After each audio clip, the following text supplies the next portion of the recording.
Let's say you have a small hole in your wall, or a not so small hole in your wall. You might be inclined to find a shortcut to fix this. How's that?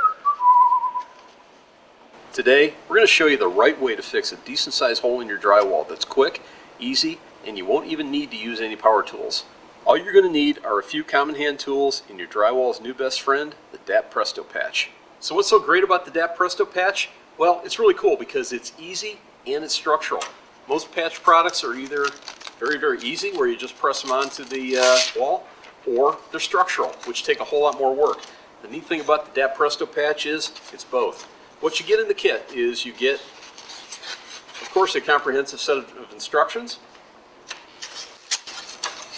You get a template, and you get the DAP Presto Patch itself. It's really kind of a neat thing. It's got a piece of drywall on it, already pre-sized to fit. You'll also need about a half pint of joint compound, a drywall saw, a 6-inch putty knife, medium and fine sandpaper or a sanding pad, and a pencil. First, we need to make the right size hole for the Presto Patch to fit into. To do this, simply center the foam template around the damaged area and then trace the circle. Then use your drywall saw to cut along the outside of the traced circle. When you're cutting, make sure the saw does not cut deeper than the drywall patch to avoid cutting into any wires, gas lines, plumbing, framing that might be behind the wall. Remember, you're cutting through drywall, not a redwood.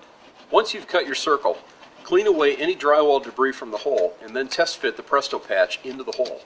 If it doesn't fit, make the hole bigger until it does. Once the Presto Patch fits in the hole, lay the Presto Patch paper side down and apply a generous amount of joint compound along the edge of the drywall. Then insert the Presto Patch into the hole. Be careful not to push the patch through the hole completely, because then you have to buy another one. So you want to lay it so the paper lies flat against the drywall and keep it snug. Now take your putty knife and move the excess joint compound away from the center of the plug.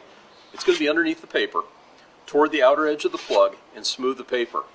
You may notice the taping paper gets a little bit wrinkled, but it'll flatten out once it dries, like magic. Once the paper is flat on the surface, apply another coat of joint compound onto the Presto Patch and spread it around, covering the entire patch with a thin layer. Then let the compound dry as recommended by the manufacturer. This should take a few hours. Finally, sand the joint compound using medium grit sandpaper and finish it with fine grit. After that, you're free to prime and paint. And there you have it, a quick fix that's not just cosmetic, it's also structurally sound. Until next time somebody puts a hole in a wall and we have to do this all over again. For more information on the Presto Patch or any other DAP products, visit us at dap.com.